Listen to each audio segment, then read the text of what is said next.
किसी ज्ञानी व्यक्ति ने सच ही कहा है कि ज़िंदगी इम्तिहान लेती है, लेकिन शायद किसी का यह इम्तिहान कभी न ख़त्म होने वाला होता है। और शायद सलोनी भी उन्हीं में से एक थी, क्योंकि वह जब भी खुश होती या उसे इस बात का विश्वास होने लगता कि सब कुछ ठीक हो रहा है, तभी कुछ ऐसा हो जाता कि उसका पूरा वजूद ही हिल जाता। अगले दिन शुक्रवार था। सलोनी ने माँ से कहा कि मैं कल से ही दीदी के लिए वैभव लक्ष्मी का व्रत करूँगी, आप मुझे याद दिला देना। और अगले ही दिन उसने वैभव लक्ष्मी का व्रत पूरे मन से रखा।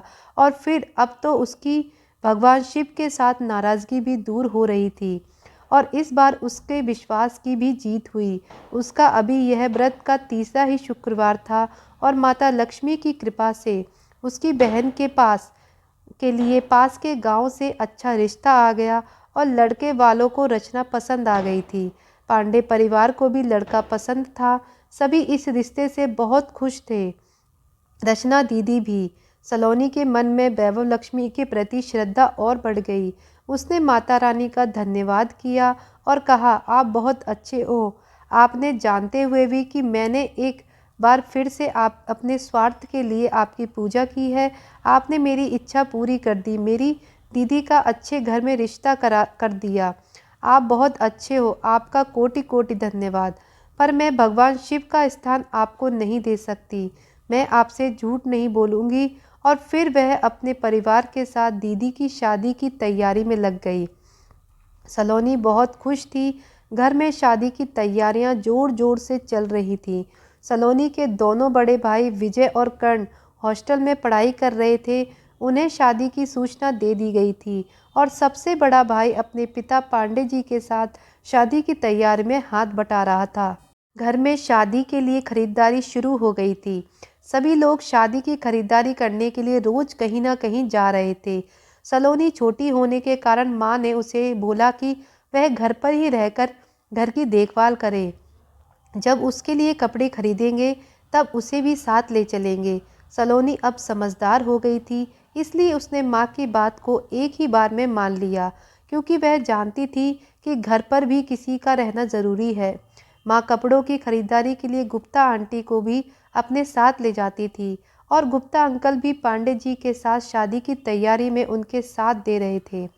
आजकल उनका घर पर आना जाना रोज शुरू हो गया था। गुप्ता अंकल ने अपनी पत्नी से कहा था कि वह रचना के लिए उपहार खरीदने के साथ साथ सलोनी के लिए भी एक ड्रेस उसकी पसंद की हमारी तरफ से खरीद लेना। यह सुनकर सलोनी बहुत खुश थी कि अब उसको ढेर सारे नए नए कपड़े मिलेंगे। वह शादी में खूब मज़े करेगी। उसने अपनी सभी सहेलियों को अपनी बहन की शादी के बारे में बता दिया था, और सभी को शादी में आने का निमंत्रण भी पहले से ही दे डाला था। शादी में अब सिर्फ 1 महीना बचा था, इसलिए शादी की तैयारी भी जोर शोर से होने लगी थी। सभी रिश्तेदारों में निमंत्रण पत्र बांट दिए गए थे। जैसा कि माँ ने कहा था कि जब उसके कपड़े खरीदेंगे तब उसे साथ ले चलेंगे, तो माँ सलोनी को अपने साथ बाजार लेकर गई और उसकी पसंद के कपड़े दिलवा कर लाई। गुप्ता आंटी ने उसे अपनी तरफ से भी एक ड्रेस और दिलवा दी। सलोनी बहुत खुश थी, और घर जाकर उसने अपनी सहेलियों को फ़ोन पर बताया कि मैं शादी के लिए कपड़े खरीद लाई हूँ, तुम लोग आकर मेरे कपड़े देखना कैसे लग रहे हैं। वह शादी की खुशी में अपना पिछला सारा दर्द भूल गई थी। इतनी खुश थी कि जैसे मानो उसके साथ कभी कुछ गलत हुआ ही नहीं था। और तभी अचानक फिर उसकी किस्मत ने उसके साथ छल कर दिया। उस दिन घर के सभी लोग खरीदारी करने के लिए बाजार गए थे। रचना दीदी के ससुराल वाले भी खरीदारी करने आने वाले थे। उन्हें रचना दीदी के लिए शादी का जोड़ा खरीदना था, और वह दीदी के पसंद का ही दिलवाना चाहते थे। इसलिए दीदी भी माँ के साथ गई थी, और हर बार की तरह सलोनी को घर की देखभाल के लिए घर पर ही छोड़ा गया। शाम के लगभग 4 बजे थे। वह अपने घर के आंगन में बैठकर पढ़ाई कर रही थी। तभी दरवाजे पर घंटी बजी। सलोनी ने खड़े होकर दरवाज़ा खोला तो सामने गुप्ता अंकल खड़े थे। सलोनी ने प्रणाम किया और फिर अंदर आने के लिए कहा, और आंगन में ही रखी कुर्सी की तरफ इशारा करते हुए उन्हें बैठने के लिए कहा। गुप्ता अंकल कुर्सी पर बैठकर बातें करने लगे। उन्होंने ड्रिंक करी हुई थी। उन्होंने सलोनी से पूछा, शादी की तैयारी कैसी चल रही है? और फिर अचानक से सलोनी को अपने पास बुलाया और अपनी गोद में बैठा लिया और उसका हाथ पकड़कर बोले, तुम्हारी मम्मी और आंटी जो कपड़े तुम्हारे लिए लेकर आए हैं वह सभी तुम्हें पसंद है ना? सलोनी ने हामी भरी, लेकिन उस दिन उसे गुप्ता अंकल के स्वभाव में फ़र्क महसूस हुआ। उसे कुछ गलत होने की अनुभूति हुई, लेकिन सलोनी उन्हें अपने पिता के समान समझती थी और उसे उन पर पूरा विश्वास था कि वह कभी उसके साथ कुछ गलत नहीं करेंगे, इसलिए वह चुपचाप बैठी रही। गुप्ता अंकल ने उससे कहा, अगर तुम्हें कुछ और भी चाहिए तो मुझे बोलो, मैं तुम्हारे लिए लेकर आऊँगा। सलोनी ने कहा, नहीं, अभी मुझे कुछ नहीं चाहिए, और यह कहकर गोद से उतरने लगी, लेकिन अंकल ने उसे ऐसा नहीं करने दिया और फिर अचानक से उन्होंने सलोनी के गाल पर एक किस किया और सलोनी को भी उन्हें किस करने के लिए कहा। अब सलोनी को समझ आने लगा था कि गुप्ता अंकल के मन में पाप है, क्योंकि अब सलोनी कोई छोटी बच्ची नहीं थी। उसे सही और गलत में फ़र्क समझ आने लगा था, और फिर वह तो पहले भी 2 बार इस दर्द से गुजर चुकी थी, लेकिन उसे विश्वास नहीं हो रहा था कि गुप्ता अंकल उसके साथ ऐसा कर सकते हैं। उसका शरीर कांपने लगा। वह जल्दी से उनकी गोद से उतर जाना चाहती थी, पर एक बार फिर गुप्ता अंकल ने उसे कस के पकड़ लिया।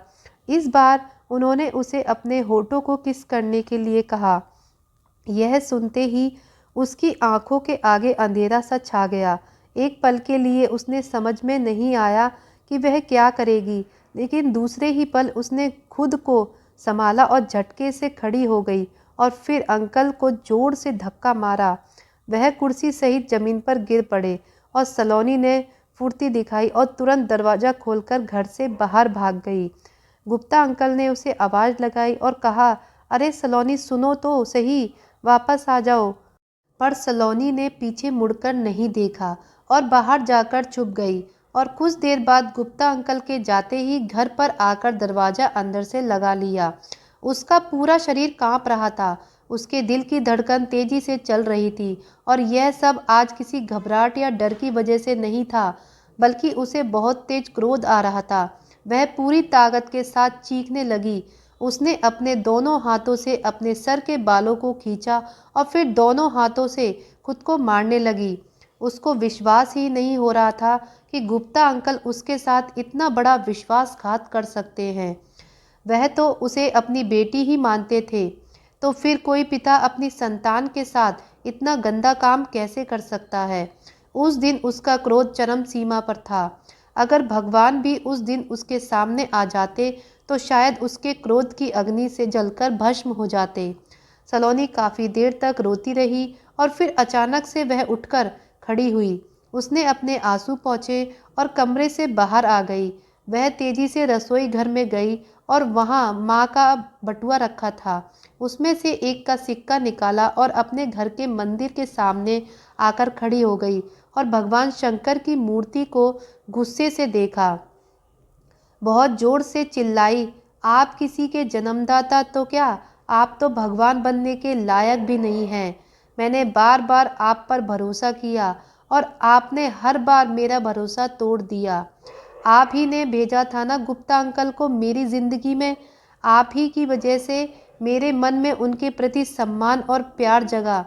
आप ही की वजह से मैंने उन्हें अपने पिता का दर्जा दिया।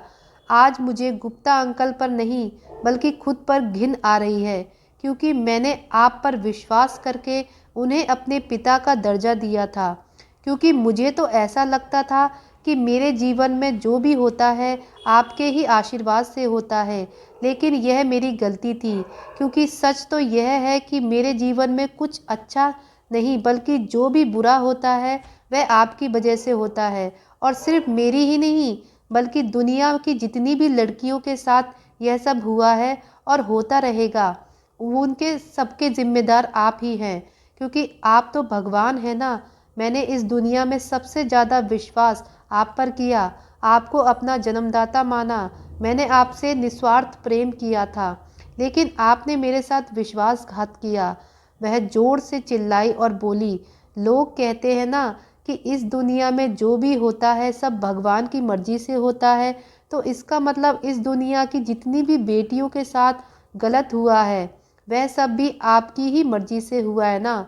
भले ही वह सारी बेटियां आपसे कुछ कहे ना कहे, लेकिन मैं आपके साथ कुछ भी अब गलत नहीं होने दूंगी।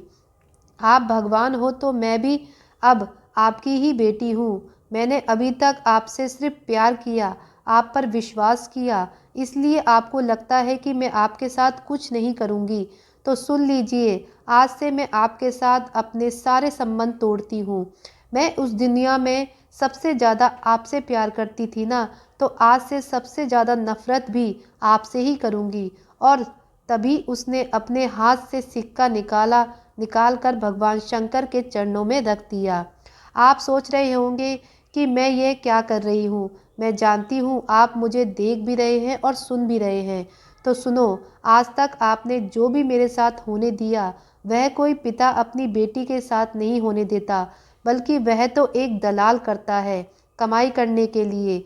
तो यह वही कमाई है जो आज मैं आपको दे रही हूँ। और याद रखना, आज के बाद अगर फिर किसी ने मुझे छूने की कोशिश की तो या गंदी नज़र से देखा भी तो यह सिक्का तो दूंगी पर आपको छोड़ूंगी नहीं।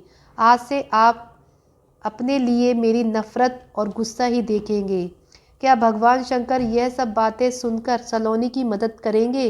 क्या सलोनी की नफ़रत बढ़ती जाएगी या फिर उसकी नफ़रत बदल जाएगी प्यार में भगवान शंकर के प्रति?